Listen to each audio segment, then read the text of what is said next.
Students, तो अगला question क्या है हमारा वेक्टर्स का क्वेश्चन है। क्या दे रखा है कि तीन वेक्टर्स दे रखे हैं, p vector, q vector and r vector. और क्या बोल रखा है, तीनों वेक्टर्स क्या हैं, आर कोप्लेनर वेक्टर। ठीक है, और हमसे क्या कहा है कि हमें लैम्डा की वैल्यू बतानी है when 3 times of p vector dot q vector का स्क्वायर माइनस लैम्डा, और फिर क्या दे रखा है, into magnitude of r cross q के स्क्वायर। ठीक है, ये बराबर 0 दे रखा है। हमें क्या बोल रखा है कि लैम्डा की वैल्यू बतानी है। ठीक है, तो किस तरीके से करेंगे, हम क्या करते हैं, इसको स्टेप बाय स्टेप करते हैं। ठीक है, अच्छा पहले तो हमें क्या दे रखा है कि जो तीन वेक्टर्स है p q r, तीनों वेक्टर्स, ठीक है, ये क्या है, कोप्लेनर वेक्टर है। ठीक है, अच्छा कोप्लेनर वेक्टर है तो आपको पता होगा कि इसका बॉक्स क्या होता है, 0 होता है। ठीक है, अच्छा चलो क्वेश्चन करने से पहले मैं आपको थोड़ा सा एक्सप्लेन कर देता हूँ कि उसका जो बॉक्स है वो 0 होता कैसे है। ठीक है, मतलब box a vector, b vector और c वेक्टर इक्वल टू 0 कैसे होगा। ठीक है, तो स्टार्ट करते हैं। जैसे आप लोग देख सकते हैं कि यहाँ पे मेरे पास 3D फिगर मैंने बना रखा है। ठीक है, एक क्यूबॉइड बना रखा है। तो इसमें क्या है, let this point is a b c, ये ले लेते हैं d a b c ले लिया है। ठीक है, c a b c हो गया। Let here this is d e f g, और ये पॉइंट ले लेते हैं, दिस इज h। ठीक है, अच्छा अब देख सकते हैं यहाँ पे जो नीचे ओ ए बी सी, ठीक है, ये जो प्लेन है O A B C plane. ठीक है, इसमें ले लेता हूँ कि लेट ये जो ए वेक्टर हो गई, ठीक है, और यहाँ पे ये बी वेक्टर। ठीक है, क्या हो गया, मेरे पास ए वेक्टर ले लिया और बी वेक्टर ले लिया मैंने। ठीक है, और तीन वेक्टर, तीसरा वेक्टर लेना है, लेट ये वाला जो वेक्टर है, ये वेक्टर, ये मैंने सी वेक्टर ले लिया। ठीक है, दिस इज सी वेक्टर। ठीक है, अच्छा अब आप लोग जो देख सकते हैं इसके जो बेस में ये जो प्लेन बन रहा है O A B C, which is nothing but एक पैरेललोग्राम है। ठीक है, और पैरेललोग्राम का एरिया आप लोगों को पता है किस तरीके से निकालते हैं, ए क्रॉस बी करके। ठीक है, तो मतलब ये क्या हो गया, area of base a cross b हो गया। ठीक है, अच्छा तो बेसिकली मैं बताना क्या चाह रहा हूँ, मैं आपको ये बताना चाह रहा हूँ कि जो बॉक्स है, बॉक्स ए बी सी, वो 0 कैसे होता है। ठीक है, बेसिकली हम बात तो यही कर रहे हैं। ठीक है, अच्छा तो अब अगर मैं इसको ओपन करूं तो इसको हम इस तरीके से भी लिख सकते हैं कि जो बॉक्स एबीसी है उसको क्या लिख सकते हैं, a cross b dot c vector, यही होता है। ठीक है, हमें पता है कि जो बॉक्स होता है वो यही होता है, ए क्रॉस बी डॉट सी, यही होता है। ठीक है, अच्छा तो अब यहाँ से ए क्रॉस बी का मतलब क्या है, ए क्रॉस बी मतलब हम कह सकते हैं कि एरिया, मतलब हम जो पैरेललोग्राम में पढ़ा था कि एरिया ऑफ बेस कैसे निकालते हैं, मतलब ए क्रॉस बी करके, ए मतलब पैरेललोग्राम का एरिया हम इस तरीके से निकालते हैं। ठीक है, तो ये क्या हो गया, this is nothing but area of base. ठीक है, ये हो गया एरिया ऑफ बेस। ठीक है, अब area of base that means कि ये वाला पार्ट हो गया, कौन सा, ओ ए बी सी, इसकी बात करता हूँ। अब मुझे दो दिख रहे हैं कि दो मेरे पास वेक्टर है बेस में, मतलब ठीक है, इस प्लेन में दो वेक्टर है। ठीक है, अब इन दोनों वेक्टर में मैं क्या करूंगा, इसके परपेंडिकुलर कोई तीसरा वेक्टर निकालूंगा। ठीक है, तो इन दोनों का क्रॉस करेंगे तो इनके परपेंडिकुलर डायरेक्शन में एक तीसरा वेक्टर आ जाएगा। ठीक है, अब तीसरा वेक्टर आ जाएगा तो मैं क्या कर रहा हूँ, डायरेक्ट उसको नाम दे देते हैं, हम एन कैप ले लेते हैं, यूनिट वेक्टर ले लेते हैं। ठीक है, मतलब ये वाला जो हमारा ओ एच जिसको ओ एच जिसकी मैं बात कर रहा हूँ, ठीक है, ओ एच क्या हो जाएगा, हमारा एक परपेंडिकुलर वेक्टर हो जाएगा। ठीक है, किसमें, ए क्रॉस बी में, उसके परपेंडिकुलर डायरेक्शन। ठीक है, ए क्रॉस बी के लिए तो मेरे पास क्या है यहाँ पे ओ एच, तो उसको मैंने ले लिया कि दिस इज एन कैप, तो ये एन कैप वेक्टर हो गया। ठीक है, अच्छा अब ये जो एरिया ऑफ बेस है ए क्रॉस बी, ठीक है, अब बेसिकली अब मैं यहाँ लिख दूं अगर जैसे a cross b dot c vector, ये ठीक है, तो ए क्रॉस बी है क्या, ठीक है, ए क्रॉस बी क्या है, इसको मैं ओपन करूंगा तो क्या आएगा, magnitude of a magnitude of b dot sine theta, और क्या आएगा हमारा एन कैप। एन कैप आएगा, डायरेक्शन तो बतानी पड़ती है हमें इसमें। ठीक है, तो डायरेक्शन में कौन बताता है, एन कैप बताता है। ठीक है, और इसका डॉट क्या है, सी वेक्टर। ठीक है, अब इसको मैं इस तरीके से लिख सकता हूँ कि a magnitude of a dot magnitude of b b sine theta. ठीक है, और यहाँ से कितना आ जाएगा, n cap dot c vector.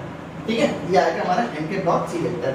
अब आप लोग देख सकते हैं कि n cap dot c vector को जो मैं अगर ओपन करूंगा तो कैसे लिखूंगा, मैग्नीट्यूड ऑफ एम, और मैग्नीट्यूड ऑफ एम हमने क्या लिया था, यूनिट वेक्टर लिया था, तो यहाँ से मैग्नीट्यूड ऑफ एन कितना आ जाएगा हमारा, तो वो तो 1 हो जाएगा। ठीक है, अब बचा के हमारा सी cos थीटा, मतलब n और c के बीच में हमने एंगल लेना। ठीक है, तो ये n कैप हो गया, और c वेक्टर हमारा ये है, लेट इसके बीच में जो एंगल है मैं क्या लेता हूँ यहाँ पे, फाई एंगल ले लेता हूँ। ठीक है, थीटा हमने यहाँ लिया तो यहाँ पे क्या ले लिया हमने, फाई एंगल ले लिया। ठीक है, तो इन दोनों के बीच में क्या है, फाई एंगल है। ठीक है, आप लोग देख सकते हैं OC और OH के बीच में, या ऐसे कह लो कि C वेक्टर और n कैप के बीच में क्या है, फाई एंगल है। ठीक है, तो जब इनको ओपन करते हैं आपको पता है n का मैग्नीट्यूड यहाँ से तो ये तो 1 आ जाएगा। ठीक है, अब बचा क्या मेरे पास, मैग्नीट्यूड ऑफ C और cos फाई बचा। ठीक है, यहाँ से कह लो C cos फाई बचा, अच्छा, तो अब आप लोग देख सकते हैं कि ये जो c cos फाई है, ठीक है। अच्छा, ये तो क्या हो गया, ये हमने अभी बताया this is area of base. क्या हो गया, एरिया ऑफ बेस। अब ये क्या बचा, OG, OG आप लोग देख सकते हैं ये OG, ठीक है, ये OG cos फाई, तो ये OG cos फाई ऐसे जा रहा है, OG और बीच में cos फाई ये एंगल, तो OG cos फाई क्या हो रहा है, this is nothing but OH हो रहा है। क्या हो रहा है, OH, क्या हो रहा है, OH हो रहा है, ठीक है। तो ये OH क्या हो गया, हमारा हाइट हो गई, ठीक है। क्या हो गया, मैंने इसको हाइट ले लिया, तो अब हाइट ले लिया तो यहाँ से क्या आया, area of base into height, तो यहाँ से मुझे क्या मिला, हाइट मिला, यहाँ से मुझे एरिया ऑफ बेस मिला और मुझे यहाँ से हाइट मिला। तो area of base into height क्या होता है, वॉल्यूम होता है, ठीक है। क्या होता है, वॉल्यूम होता है, वॉल्यूम होता है, ठीक है। यहाँ तक आपको बात समझ में आई, सिंपल सी बात की, यहाँ से वॉल्यूम हमने निकाला, तो वॉल्यूम बेसिकली मेरे पास क्या आया, बॉक्स ABC, इसी को तो सॉल्व करके निकाल रहे हैं इतनी देर से, ठीक है। तो वॉल्यूम बराबर मेरे पास क्या है, बॉक्स ABC आ गया है, ठीक है। अच्छा, वैसे तो मुझे इसको क्या करना चाहिए, किसके साथ लिखना चाहिए, इसको मेरे को मोड के साथ लिखना चाहिए, ठीक है, क्योंकि ये नेगेटिव और पॉजिटिव दोनों हो सकता है। क्यों, क्योंकि डिपेंड करता है कि हमने जो डायरेक्शन ली है, ठीक है, ये हमारे पास राइट हैंडेड डायरेक्शन है, जैसे मैं A क्रॉस B लेता हूँ, ठीक है, तो राइट हैंडेड डायरेक्शन हो गया, ये क्या हो सकता है, लेफ्ट हैंडेड डायरेक्शन भी हो सकता है, तो पॉजिटिव नेगेटिव दोनों हो सकता है, इसलिए हम क्या करते हैं, यहाँ पे मैग्नीट्यूड लगा देते हैं, ठीक, या मॉड लगा देते हैं, ठीक है। तो अब उसमें क्या होता है, वैसे भी हमें दिख रहा है कि स्केलर ट्रिपल प्रोडक्ट को हम जब सॉल्व करते हैं तो हमारे पास क्या हो सकता है, पॉजिटिव और नेगेटिव दोनों क्वांटिटीज आ सकती है, ठीक है। वो तो अलग बात है, फिलहाल हम इसकी बात करते हैं, ठीक है। अभी फिलहाल इसी की बात करते हैं, इसकी बॉक्स ABC की हम इसी की बात कर रहे हैं, ठीक है। तो अब इसमें क्या है, यहाँ तक मुझे चीज समझ में आ गई, यहाँ तक आप लोगों को समझ में आ गया होगा कि हमने वॉल्यूम किस तरीके से निकाला, ठीक है। अब मैं बात करता हूँ, मान लो सिंपली, बहुत सिंपल तरीके से मैं आपको बताता हूँ कि जैसे ये क्या है हमारा, इसको हम क्या बोलते हैं, पैरेललोपाइड बोलते हैं, ठीक है। क्या बोलते हैं, पैरेललोपाइड बोलते हैं। इसको मान लो मैं कंप्रेस कर देता हूँ, क्या करता हूँ मैं सिंपली कंप्रेस कर रहा हूँ, ठीक है, ऊपर से प्रेस करूँगा तो क्या होगा, इसकी जो वॉल्यूम है धीरे धीरे घटना शुरू हो जाएगी, ठीक है, डिक्रीज होना शुरू हो जाएगी, कम होना शुरू हो जाएगी, ठीक है। आप थोड़ा सा इमेजिन करके देखो कि मेरे पास ये पैरेललोपाइड है, ठीक है, मैं क्या कर रहा हूँ, उसको कंप्रेस कर रहा हूँ, जैसे जैसे मैं इसको कंप्रेस करता जाऊंगा धीरे धीरे क्या होगा, इसकी वॉल्यूम कम होती जाएगी, एंड पॉइंट पे आके क्या हो जाएगा, जब पूरी तरीके से कंप्रेस हो जाएगा तो उस केस में क्या होगा कि वॉल्यूम जीरो हो जाएगी, ठीक है। अब वॉल्यूम जीरो हो गई तो उसका कोप्लेनर वेक्टर से हम किस तरीके से रिलेट करें, हम क्या कर रहे हैं, देखो जब मैं इसको कंप्रेस कर रहा हूँ तो ये वाला जो हमारा वेक्टर है OC वेक्टर, ठीक है, आपको ये C वेक्टर बोलता हूँ इसको, ठीक है, और सी नहीं मतलब C वेक्टर जो है, सॉरी C वेक्टर जो क्या है, मान लो जैसे मैं उसको कंप्रेस करूं तो धीरे धीरे ये नीचे जाना शुरू होता है, ठीक है, नीचे जाना शुरू हो रहा है, तो एक एंड पॉइंट पे आके ऐसा आएगा कि ये जो C वेक्टर है ये कुछ इस वाले प्लेन में आ जाएगा, ठीक है, इस वाले प्लेन में आ जाएगा, इसमें OABC, ठीक है। उसको कंप्रेस करेंगे धीरे धीरे, जैसे जैसे वॉल्यूम कम होगी ये जो वेक्टर है नीचे आते आते इस वाले प्लेन में आ जाएगा, विच इज, और कौन सा प्लेन है ये, OABC प्लेन, ठीक है। तो इस प्लेन में मुझे क्या मिला, तीनों वेक्टर इस प्लेन में मिल गए, ठीक है। अब तीनों वेक्टर इस प्लेन में, तो इसको क्या बोलूंगा, कोप्लेनर वेक्टर, ठीक है। यहाँ तक बात समझ में, इसको क्या बोलूंगा मैं, कोप्लेनर वेक्टर बोलूंगा, क्योंकि तीनों वेक्टर इस प्लेन में आ गए, और वॉल्यूम कम होते एंड में क्या हो गया, जीरो हो गया, ठीक है, जीरो हो गया। तो दैट मींस कि अब मैं क्या कह सकता हूँ कि जो तीन वेक्टर है मेरे क्या होंगे, कोप्लेनर वेक्टर, ठीक है। इसमें दे रखा है कि P vector, Q vector, R vector are coplanar, ठीक है। कोप्लेनर का मतलब ये है कि एक प्लेन में आ गए, और एक प्लेन में कब आए, जब हमने इसके वॉल्यूम मतलब इसको कंप्रेस करना शुरू किया, ठीक है। तो धीरे धीरे वॉल्यूम करते करते क्या हो गई, जीरो हो गई, ठीक है। तो जीरो हो गई, तो यहाँ से हमारे पास क्या रिजल्ट आया कि बॉक्स ABC बराबर क्या होगा, जीरो। कब होगा, जब तीनों वेक्टर कोप्लेनर वेक्टर होंगे, मतलब एक प्लेन में होंगे, ठीक है। तो ये कंसेप्ट था कि कोप्लेनर वेक्टर जो होते हैं उसमें जो बॉक्स होता है ABC वो जीरो क्यों होता है, वो इसलिए जीरो होता है, ठीक है। ये तो अभी मैंने आपको एक्सप्लेन किया कि बॉक्स ABC जीरो क्यों होता है, ठीक है। अब हम क्या करेंगे, हम अब अपना क्वेश्चन स्टार्ट करेंगे, ठीक है। तो हम अपना क्वेश्चन स्टार्ट करते हैं कि किस तरीके से करना है, ठीक है। तो हम अपना सॉल्यूशन देखते हैं किस तरीके से होगा। अभी आपने देखा कि हमने जो बॉक्स ABC निकाला था वो जीरो किस तरीके से निकाला था, ठीक है। तो वो जीरो कब होगा, जब तीन वेक्टर जो होंगे वो कोप्लेनर होंगे, ठीक है। तो अब बेसिकली मुझे ये पता लग गया कि बॉक्स ABC हमारा जीरो, तो स्टार्ट कैसे करेंगे, यहाँ से बॉक्स ABC बराबर जीरो आ गया, ठीक है। अब जीरो आ गया, दैट मींस कि मुझे क्या करना है, इसके बॉक्स ABC को हम सॉल्व कैसे करते हैं, कोएफिशिएंट ऑफ डिटरमिनेंट की हेल्प से सॉल्व करते हैं, ठीक है। तो यहाँ से कोएफिशिएंट ऑफ डिटरमिनेंट क्या हो जाएगा मेरा, यहाँ से इनका which is a plus one a a और यहाँ पे कितना आ जाएगा ए, यहाँ ए प्लस वन, यहाँ ए आ जाएगा, यहाँ ए प्लस सॉरी ए और यहाँ कितना आएगा ए प्लस वन। ठीक है, ये क्या है डिटरमिनेंट 0 बॉक्स एबीसी ऐसे सॉल्व करते हैं। ठीक है, अच्छा अब इसमें क्या करते हैं, इसको सॉल्व करने के लिए मैं क्या करता हूँ कुछ ऑपरेशन लगाता हूँ। ठीक है, ऑपरेशन क्या लगाता हूँ, जैसे मैं कॉलम 1 को लिखता हूँ, कॉलम 1 बराबर कॉलम 1 को क्या लिखूंगा, column 1 plus column 2 plus column 3। ठीक है, अगर ये लिख देता हूँ तो मेरे पास क्या रिजल्ट आएगा यहाँ पे कि जो कॉलम है इन तीनों को ऐड करूँगा तो क्या आ जाएगा 3a प्लस 1 ऐसा आ जाएगा, और यहाँ कितना रहेगा a और यहाँ कितना रहेगा ये a। ठीक है, और यहाँ पे कितना हो जाएगा अगेन, यहाँ भी 3a प्लस 1 हो जाएगा, यहाँ भी 3a प्लस 1 हो जाएगा। ठीक है, और यहाँ कितना रहा a प्लस 1 यह a, यहाँ पे a और ये a प्लस 1। ठीक है, ये आ गया मेरे पास। ठीक है, अब सिंपल ये आप तो देख सकते हैं कि मैं 3a प्लस 1 को बाहर निकाल देता हूँ, तो यहाँ से 3a प्लस 1 को मैंने बाहर निकाल दिया, तो अंदर मेरे पास क्या बच गया, यहाँ 1 1 1 a प्लस 1 a प्लस 1। ठीक है, ये आ गया मेरे पास। ठीक है, अच्छा और थोड़ा सा ऑपरेशन लगाते हैं इसमें, क्या लगाते हैं कि जो हमारा रो 2 है, रो 2 को मैं क्या लिख सकता हूँ, रो 2 माइनस रो 1, ऐसे ही सेम रो 3 को क्या लिख सकता हूँ, रो 3 माइनस रो 1। ठीक है, इससे क्या रिजल्ट आएगा देखते हैं, सी ए प्लस 1 तो बाहर आ गया हमारे पास, रो फर्स्ट तो हमारी सेम रहेगी, रो सेकंड 1 माइनस 1 यहाँ 0 हो जाएगा, a प्लस 1 माइनस है विच इज 1, और यहाँ से कितना हो जाएगा 0, यहाँ पे कितना हो जाएगा 0, ये 0 और यहाँ पे कितना है 1। ठीक है, यहाँ मेरे पास। अब सिंपल जब इसको क्या करते हैं सॉल्व करते हैं 1 के लिए कर लेंगे यहाँ से, तो कितना आ जाएगा हमारे पास, ये आ गया 3a प्लस 1। ठीक है, 1 के लिए करेंगे। ठीक है, तो यहाँ से 1 के लिए करेंगे तो कितना हो जाएगा, ये हट गया विच इज 1 माइनस 0। ठीक है, और ये बराबर कितना है 0। ठीक है, बराबर कितना है यहाँ से 0 है। ठीक है, तो बेसिकली अब मेरे पास a की वैल्यू यहाँ से कितनी आ गई, विच इज -1/3।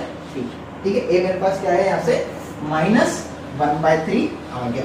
ठीक है, यहाँ से समझना है आपको। अब क्या करना है, सिंपली मुझे 3 वेक्टर दे रखे थे, मैं क्या करना है a के वैल्यूज में रख देता हूँ। ठीक है, तो यहाँ से मेरे पास जो p वेक्टर है, p वेक्टर कितना आ जाएगा, a की वैल्यू कितनी है -1/3। ठीक है, तो यहाँ पे -1/3 रखूंगा, तो -1/3 और +1 कितना हो जाएगा आपके पास 2/3 i कैप, यहाँ पे -1/3 j कैप, और यहाँ पे कितना है -1/3 k कैप। ठीक है, ये p वेक्टर आ गया।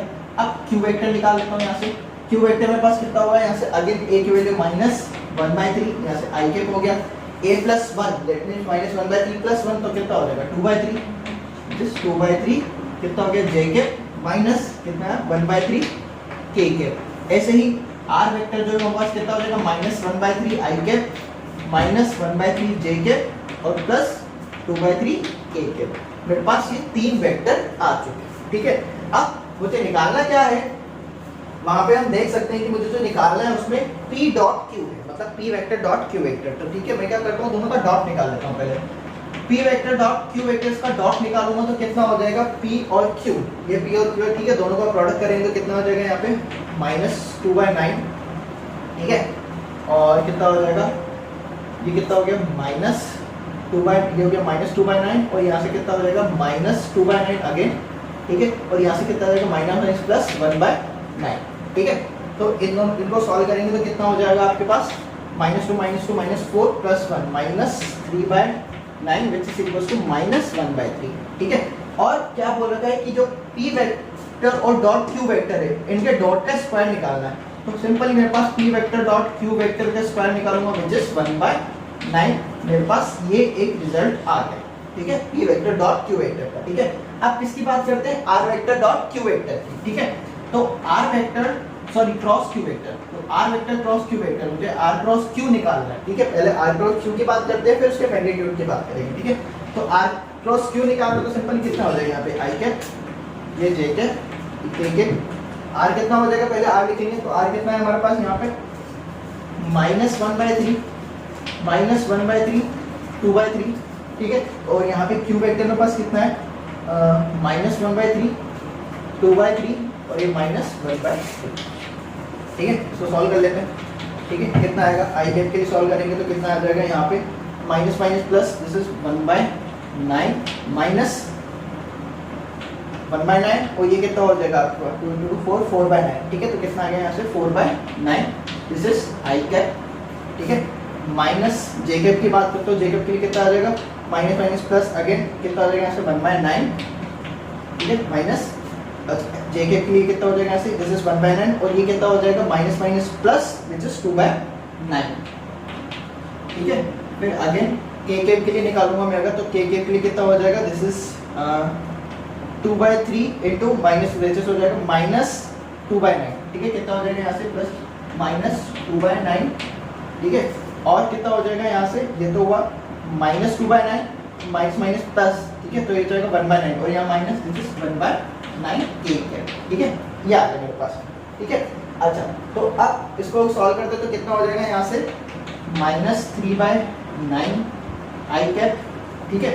और यहाँ से कितना हो जाएगा माइनस 3/9 जे कैप, यहाँ जे कैप है, ठीक है।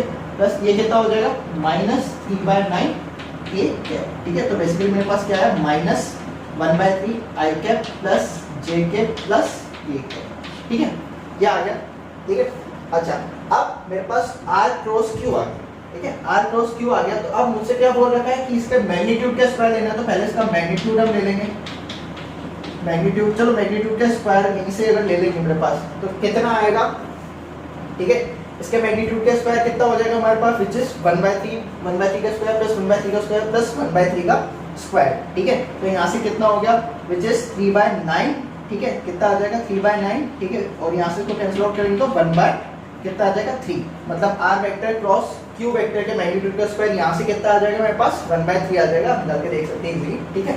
अब मुझे पूछा क्या दे रखा है कि 3 times of p vector dot q vector का square minus lambda times r vector cross q vector के मैग्नीट्यूड का स्क्वायर बराबर 0, ये मुझे दे रखा है। और उसमें बोल रखा है कि लैम्डा की वैल्यू क्या होगी, ठीक है।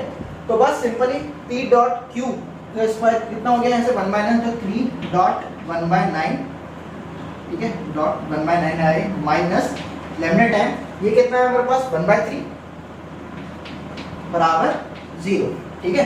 तो यहाँ से मेरे पास कितना हो गया, ये कितना हो गया 1/3, तो 1/3 ये उधर चल जाएगा राइट हैंड साइड बराबर लैम्डा/3, 3 से 3 कैंसिल, लैम्डा की वैल्यू कितनी है मेरे पास 1, ठीक है। यही मेरे से पूछा था कि लैम्डा बताओ, तो मेरे पास लैम्डा की वैल्यू कितनी है यहाँ से 1 आ गई, यही मेरा आंसर हो गया लैम्डा बराबर 1, ठीक है बच्चों। आई होप कि आपको अच्छे से समझ में आया होगा बच्चों, okay, thank you very much.